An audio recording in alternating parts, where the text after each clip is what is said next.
Well, it's exciting times certainly in the automotive space, and that SUV market is certainly heating up. A lot of competition from new players as well as old ones that are looking to launch a lot more new products.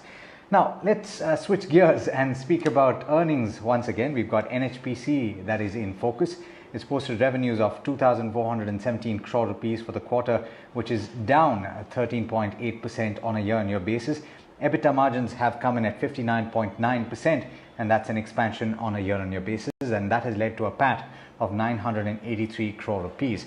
We've got the management, A.K. Singh, who is the Chairman and Managing Director, joining in. Thank you so much, Mr. Singh, for taking the time. I do want to start by asking about the quarter gone by.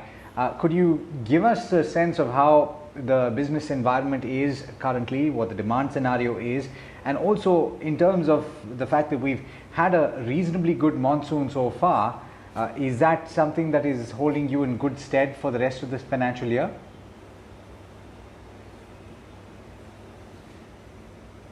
Thank you. Actually, if you see in the month of April, May, we didn't have a good generation because monsoon was late, particularly in the Himachal and J&K. But it was picked up in the month of July, and we are served by almost 850 million units. And now we have already recovered around, say, 450 million units. This month it is going very well. We have already, compared to this in the month of August, crossed more than 250 million units compared to the previous year. In the month of July, we have done the highest ever generation in NHPC. So it is a mixed one. Earlier when the May and June were not good, but from the July it started well, and hopefully this time it will extend say September, October and November also, and hoping for the winter rain. That definitely will cross the best ever generation of 26,000 million units this year.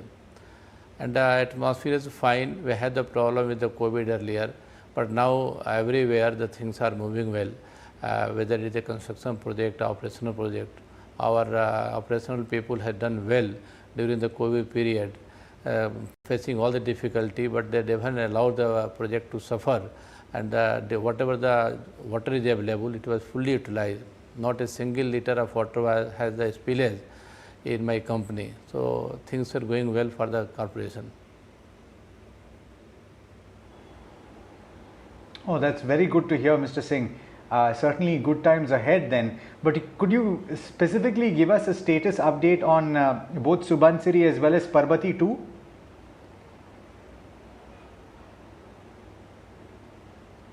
Subansiri going well despite this all the COVID problem. All the agencies are working, the contractors fully mobilized, and we are very sure to complete 2 units of Subansiri by August 22.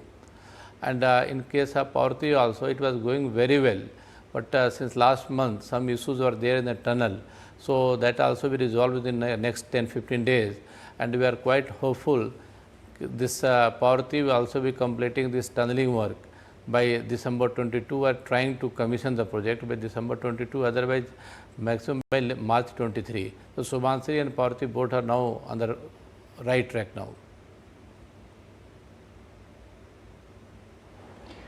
Could you give us a sense of what incentive income was during the quarter gone by, and what is the outlook on that?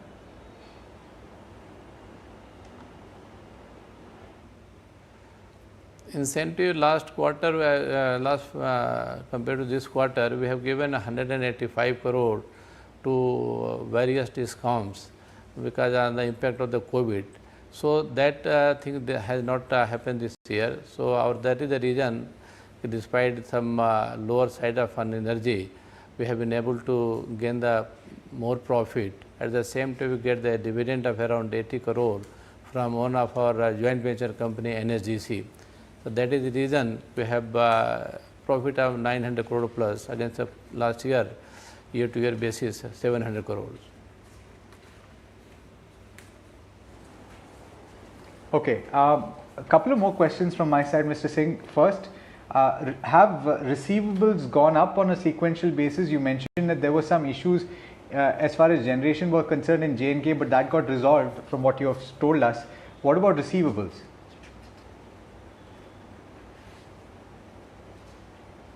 Receivable is fine. We have around say 4,000 crore, and majority is from the J&K, roughly 1,500 crore. But that is not the issue.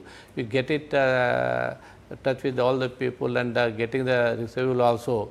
So if you go for more than 45 days, you see roughly around 2,500 crores.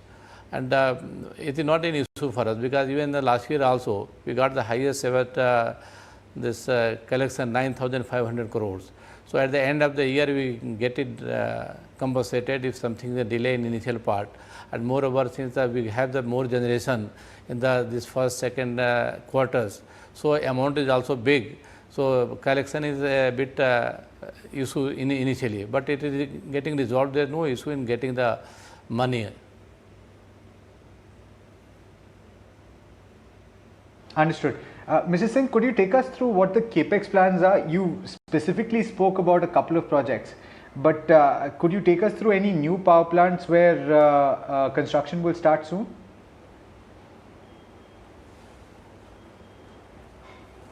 You see, already around say you can say 6,000 megawatt we are doing the active constructions, and Ratle is including that 6,000 also. Ratle tender has been floated, and we are very sure in next 4 months we will be able to award the Ratle project.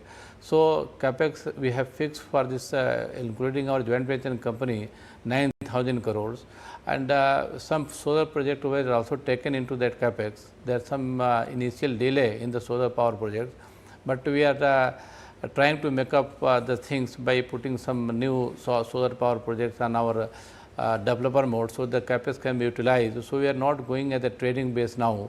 So we are going to develop the solar power projects on the capex mode from our side. So 9,000 crore we have taken for this financial year, and we are quite hopeful we will be able to complete this 9,000 crores. Absolutely. Wish you all the best, Mr. Singh. Thank you so much for speaking with ET Now, and we look forward to speaking to you very soon.